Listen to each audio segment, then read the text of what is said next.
Have you ever stopped to wonder what's going on within our society? What's happening with families? What's happening in marriages?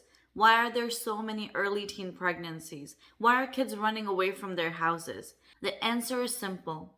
We have dysfunctional individuals getting married to create a dysfunctional marriage, which results in dysfunctional families, which results in dysfunctional children. And when these dysfunctional families communicate and operate together, they create dysfunctional societies. Now, these days, you'll hear less of marriage and more of divorce. Marriage is considered as this burden, it's considered as this poison that you have to drink. And people these days oppose marriage so much. They're so scared of the word marriage that instead of committing to each other in a lifelong commitment, they would rather opt out to live in relationships. Now here's the problem with live-in relationships. You always have an easy out. There's always the exit sign that you can see if something goes south. If things are not working out, if things are not going your way, if you start to see any challenges, if you start to experience struggles as a couple, if you're not married, there's always the exit sign. There's always a way out. There's always breaking up. There's always, I can't deal with this, and you're out. Now, many times people don't consider how much hurt and wound that leaves in a person's heart. And many times kids are involved. Now, when you have children coming from single parent homes, they have their own set of challenges. And this cycle of dysfunction, it continues. You have single parents who have children, and then these children don't understand the value of a committed relationship. Then they get into similar relationships. They don't value marriage. And then they leave their partners, and then they themselves have children. And the cycle continues. If you visit Canadian government website, you look at their statistics, it says from 2001 to 2016, the percentage of children aged 0 to 14 living with one parent rose from 17.8% to 19.2%. In 2016, 81.3% of children aged 0 to 14 in lone parent families were living with their mother, and 18.7% were living with their father. This means that almost 80% of children of single parents lived with the mom, and almost 20% of the children coming from lone parent families, which means just one parent families, was living with their dads. In the Bible, a father has a very significant role.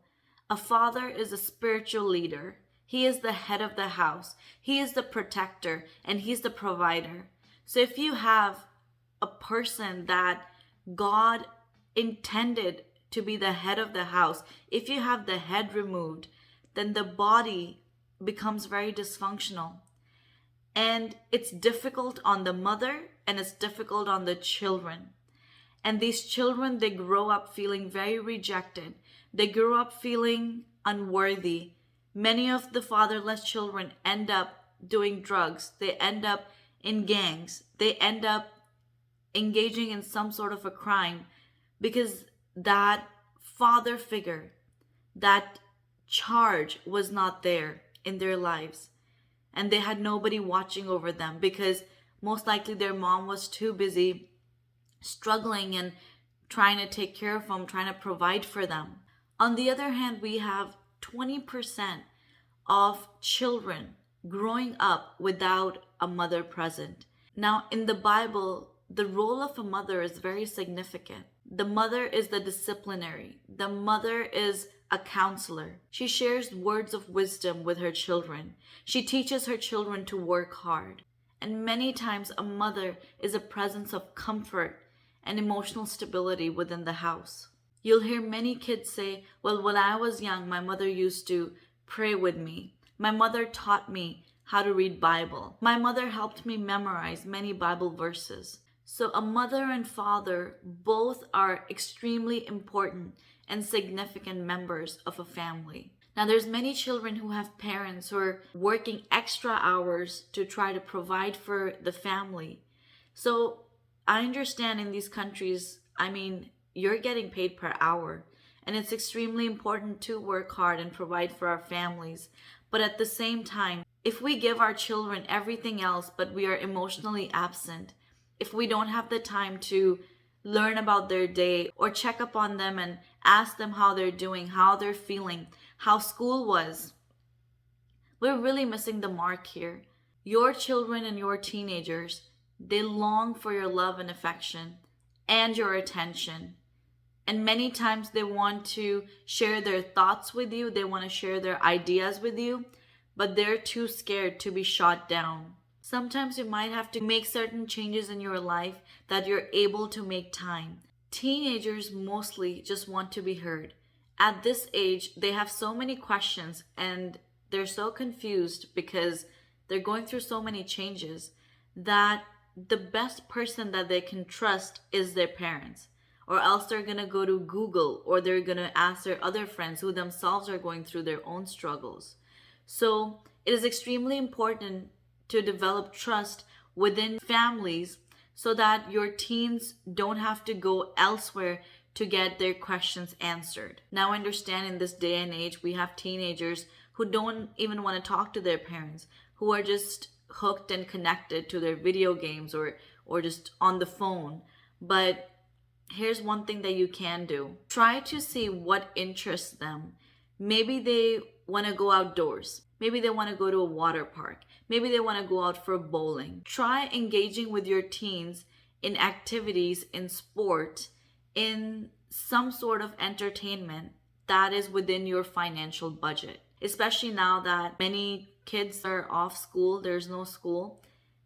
Utilize this time to engage in some productive activities with your kids and try to build trust in your relationship. Now, I'm not talking about manipulating your kids here into trusting you so that they can share everything with you and now they're in trouble. No, we're talking about a circle of trust where you, being a godly parent, are entrusted with thoughts and ideas and secrets of your children where they can come to you and they know that anything they share with their parent will stay with the parent and they will be not talked about within the community.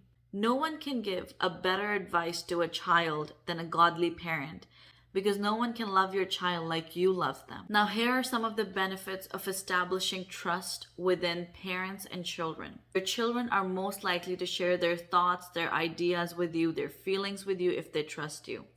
You're looking at a lifelong, committed, healthy relationship with your children. Even after they're married, even after they have children, they will still feel a strong bond with you. You will experience a lot less conflict within your family, which will result in a very happy, healthy family life. Now, Satan or the devil hates family units.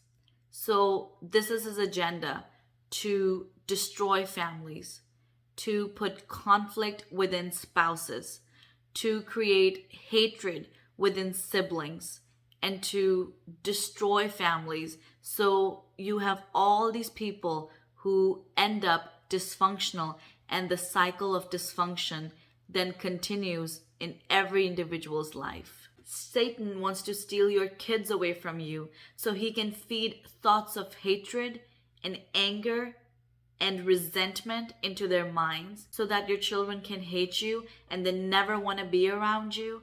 And sooner or later, these children who feel this sense of rejection, who feel disconnect with their parents, then end up getting in relationships at a very, very early age or get into friendships with the wrong crowd and develop really bad habits. Now, for those parents who actually want to see a change in their lives, please surrender your lives to God.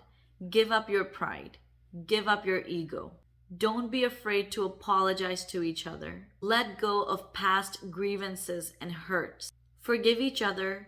Let God become the head over your house, and you will experience great transformation within your marriages and within your families. May the Lord bless you today.